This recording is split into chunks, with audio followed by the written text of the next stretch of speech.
Today, I want to talk about something I am asked often, but that's rarely discussed in a mature way. Okay. What do you do when you finally realize that the woman you're with doesn't really care about you? I'm not talking about small disagreements. I'm talking about when you finally see that you're only good to her for what you can do and what you can provide.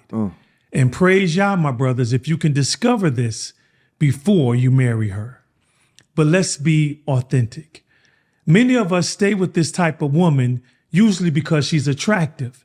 And since lust clouds the prefrontal cortex, the part of the brain the Most High gave us to make wise decisions, we keep making excuses to stay with the pig simply because it has a gold ring in its snout. Proverbs chapter 11, verse 22 states, like a gold ring in a pig's snout is a beautiful woman who shows no discretion. Timely yet necessary conversation. I see so many of these young brothers investing in the all looks and no substance, blinded by beauty or utilizing her aesthetics as an excuse for whatever he is receiving. That's why it's important for the mothers as well as the fathers to teach their daughters, are you gaining a skill set or are you behaving in a way that would make a man want to earn you? Because many of the societal messages are somewhere in the vein of choose the bear over the man. This same society actually hates the idea that a woman needs to do anything that a man finds worth earning. And what's crazy is that not only the women accept this cultural standard, but then so do some of the men, lowering the standards of what it takes to get down on bended knee. And then they become just enthralled with a young lady that just looks good, ignoring the essential qualities that would make her an asset and instead are okay with that she looks good. When we have a society full of women with no accountability, guess what? It just repeats the cycle. And then the daughters grow up the same exact way. We're teaching our daughters how to be queens instead of being wives. So let me ask you this. How is this going to balance out? Okay, we're teaching young men to be gentle. I'm a boy mom. Teaching young men to be gentlemen, to be providers, to pay for everything, to open the doors. Meanwhile, we're telling our daughters, know your worth and never settle. So one side's learning selflessness, the other side's learning self-prioritization.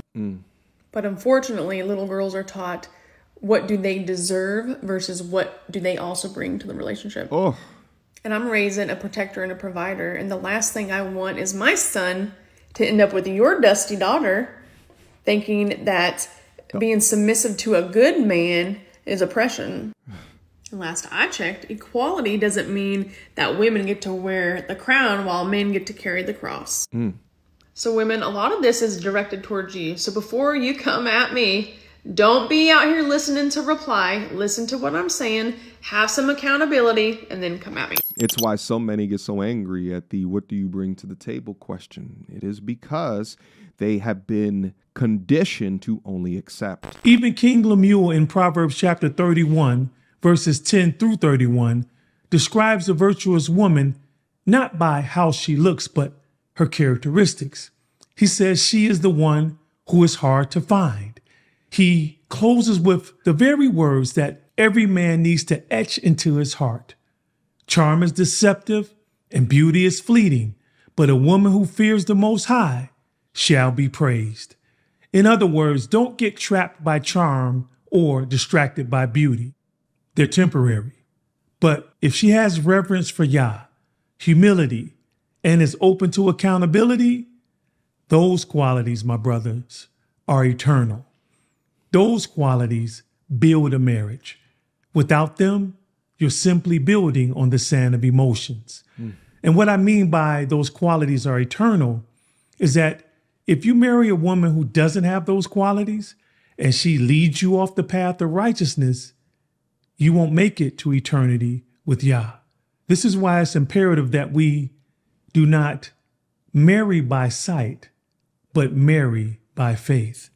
What I mean by that is juxtapose the woman you're considering to marry by what lines up in Scripture in regard to the type of woman we should become one with. And I understand that not all men have the same religious foundation as Mr. Jason Wilson. Nevertheless, the principle still applies here. If she truly doesn't value or appreciate you, she doesn't understand your core values, things like discipline, boundaries, respect, then it might be time for you to truly reevaluate where you stand in this relationship, and is it really a value to you? Because without these basic tenets, there is no foundation.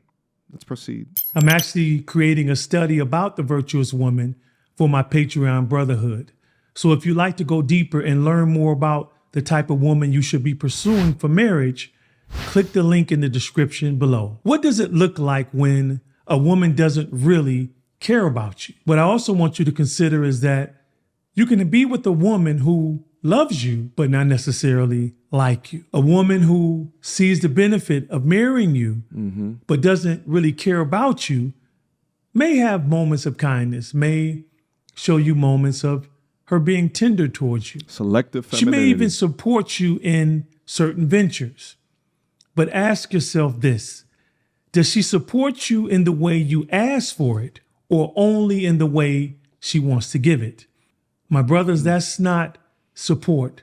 That's subtle control. And if she can't honor your voice in the small things, she won't honor your leadership in the greater things. This is why I always say, judge them not when you are at your highest, right? Your peak, your pinnacle, right? But judge her actions or behaviors when things don't go right, or in there's times of conflict, or when her back is up against the wall. It is easy to love or to praise you when everything is going well, but the inability to be consistent in these different environments is selective femininity or selective obedience.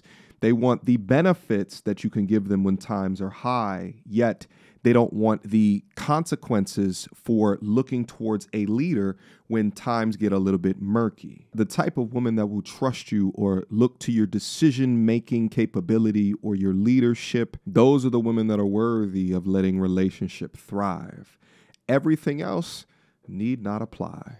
Let's go. Also, I want you to observe what happens when there's conflict, when you two don't agree. Yep. Does she dismiss your concerns? Does she rebel against accountability, never willing to admit she's wrong? Yep. Does she meet you with disrespect instead of honest dialogue? Come on. Sometimes, my brothers, the only concern you'll see from a woman like this is when your downfall threatens her stability. She doesn't care that you're struggling. She only cares because if you stay down, it impacts her. It affects her life as well. Woo! He's cooking. When you recognize this self-serving behavior, please don't ignore it. Never. Stop turning red flags into a white one. Don't surrender. Don't settle for less than you know a woman should be in a relationship. Proverbs chapter 21, verse 9 warns us that it's better to live on a corner of the roof than to share a house with a contentious woman. If she has no regard for your heart now, that tension will only multiply when you marry her. And Proverbs chapter 14, verse 1 reminds us that the wise woman builds her house, but with her own hands, the foolish woman tears hers down. Think about the clip that I showed earlier of the mother who is conditioning her boy to have standards. And that's based off of the societal message that she recognizes that many of the modern women of today receives. Preaching selflessness to men while preaching selfishness to women is exactly why the vetting process needs to be elite. I saw this one video where this lady was talking about, in this generation, we have created it that women can no longer be wrong. That anything a woman does can be justified and she needs no correction. And sometimes when women hear these things, they get triggered, they get angry, and they're immediately on the defense. But ask yourself this question. When you are dealing with female family members or female friends, do you experience this? Do you experience that you can't correct them without an argument, or they can never apologize for their wrongdoings? What do we really think about this statement? Be also mindful in the subtle ways that they never take accountability, even if they are a woman that says that they take accountability. See, they know enough of that buzzword to say that they do something, but do their behaviors match? A quick, non-comprehensive list. 1, they'll focus on your tone or your messaging as opposed to the reality of whatever it is that you're saying. They will deflect by focusing or strawmanning a particular point in what you're saying, but not on the main point. They will apologize for the way that they made you feel about something as opposed to the actual wrongdoing. They will often move the goalpost, or they'll even try to revise history. Situations like the fake R-word allegations from a Victoria Everest comes from a society that not only enables lying behavior, but also provides little to no consequences, true consequences for their actions. A woman without care or respect for you will eventually sabotage everything because she's too busy trying to save herself instead of building with you. And let me warn you of the opposite extreme, because it's also just as dangerous. You don't want to marry a woman like the one in the classic movie Coming to America. Remember the scene when Eddie Murphy's bride-to-be says, "I like whatever you like." That might stroke your ego, my brothers, but that's not partnership. That's performance. A woman who has no voice, no convictions, no ability to critically think isn't ready for covenant.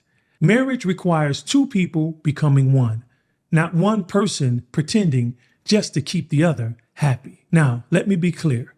I'm not talking to the men who manipulates or misuses women. I'm speaking to the good men, the ones who sincerely want to build a covenant, want to have a legacy, but who are starting to see troubling signs. My brothers, please don't ignore what Yah is showing you. If she doesn't respect you before marriage, she will not honor you when you're married. I'm happy that he's making that distinction. And oftentimes I don't make this distinction because I think that it's implied that my talking points come from the perspective of a good masculine man, right? Men that are worthy of leadership and that are worthy of following. But he brings up another super fair point. It's not only of those that are super uncooperative or super disagreeable, but then on the flip side, those that are yes women, right? These are the most chameleons among us. They don't have any thought of their own. They will do whatever is possible in order to get in. Shit, they'll change certain components of their personalities, right? Shit, they'll change religions. Shout out to Brittany Renner, cosplaying as a Muslim just to try to get locked down from Kevin Gates. Mission failed. But once that ring is on the finger, or in fact, some of them are so smart that they'll look up the state guidelines of how much assets it can be theirs if a divorce was to happen. But once that timeline hits, they will review who they truly are, just like the young lady in this clip. My husband is mad at me because he walked in and he saw that I'm making breakfast, and I told him that this was for me and my daughter, and that if he wanted some, he needed to cook for himself. I told him I was not going out of my way to make breakfast for him. This is only for me and my daughter. Like, if you're that hungry, there's a McDonald's down the street, or there's eggs in the fridge and there's bacon and you can make it yourself. He's acting like this not cooking for him thing is brand new. I gave him a list of things that I don't do the day that we got married, and he was okay with it. So what's the problem now? I told him, if you don't want to cook, you could wait and see if there's any leftovers. If there's leftovers, go ahead and eat. If there's no leftovers, then I'm sorry. You're going to have to figure it out. But I am not going to cook for you. It's not my job to cook for you. I'm sorry. And then on top of that, I'm doing scrambled eggs. He wants a fried egg. No, I'm sorry. That's too much work for me. I'm not going to do it. Plus, he's so picky with his food that he might as well just cook it himself. So like that, he doesn't have nothing to complain about. You wouldn't buy a house with a cracked foundation. Why would you join yourself to someone who is already confirmed that you can't build with her? So what do you do when you recognize the woman you love doesn't really care about you? Well, number one, pause. Don't rush into marriage hoping she'll change. Time reveals what charm tries to cover. Number two, pray. Seek Yah's wisdom. Ask him for clarity and courage to walk away if this is the wrong woman. And lastly, number three, protect. Guard your heart, but do not hoard it. In other words, my brothers, don't allow the wrong woman to detour you from the path that leads to your wife. Marriage is a covenant between man and woman. They become one, not stay as two. They care for one another, respect one another, and build together. Men, guard your heart, guard your future, and wait for the right one who truly loves and honors Yah. In that, she will honor and love you. As always, I hope this video encouraged you. If you want to be notified when I upload another one, hit that subscribe button and turn on notifications. Shout out to Mr. Jason Wilson. As I continue to listen to the things that he talks about and the way that he says it, it's, it reminds me of my father, God rest his soul, right? To be able to communicate in such a clear way in regards to his intentions. And the more that I hear him speak, it's clear is that although he has a religious background, his advice equates up to life fulfillment for men. And I think that it's very important, especially within today, the information that hits media, it seems like it has flipped, right? In it that it's like women want these traditional minded men while offering modern behavior and modern attitudes, even though the marriage contract is of traditional in nature, right? And I think that many men today are just rationalizing playing within this losing game, right? So they've started to see that the values that they have and have accumulated to, right, and not being able to find a significant other willing to pour into them or the situation, right, doesn't offer them respect or cooperation, no peace, little to no, or they do it on their own terms within their own systems. And they're asking themselves, is the juice worth the proverbial squeeze, right? So they come over here and they might look at content where you put a mirror up to, what is it that you are doing to make the type of guys that you want you back and retain you. And in order to fix some of these things, it requires accountability. And if they don't want to be accountable, then they'll listen to portions of the internet that helps them understand that they were never the problem, or that the guy was narcissistic, or that the guy required too much, or that the guy this or the guy that, without turning back that mirror and fixing whatever the trauma or the issues or the baggage that they're bringing to that guy in the first place. So to all the guys, remember this: your energy, your time, and your effort are currencies. So you have to be able to spend them wisely and not invest into someone that will be an anchor, a forever opposite of peace throughout your life, because it will drain you. And that's when you've lost. And if you let it drain you down into the pits, imagine investing into something that gives you more pain. Shit, even in business, at some point, you got to be able to cut your losses and not assess the good times, right? They might call that sunk costs. Assessing the good times within something in the past, as opposed to snapping the chalk, assessing where you are, and then deciding to cut the baggage. Because when you do that, that's when you truly win. All right, guys, shout out again to Mr. Jason Wilson. I'll leave a link to this down in the description box down below. Hopefully you guys enjoyed this conversation that we had here today. Let me know what you think. Question, comments, concerns. Y'all already know what to do. Until next time. Peace. Oh, man, yo, if only Kevin Samuels was alive to see this. The prettiest women do the ugliest things. Already know what time it is. It is time to get active. Gotta subscribe, it's MTR. Hit the like, leave a comment, it's free of charge. Get active, no acting, we men at large. Without further ado, let's set it off.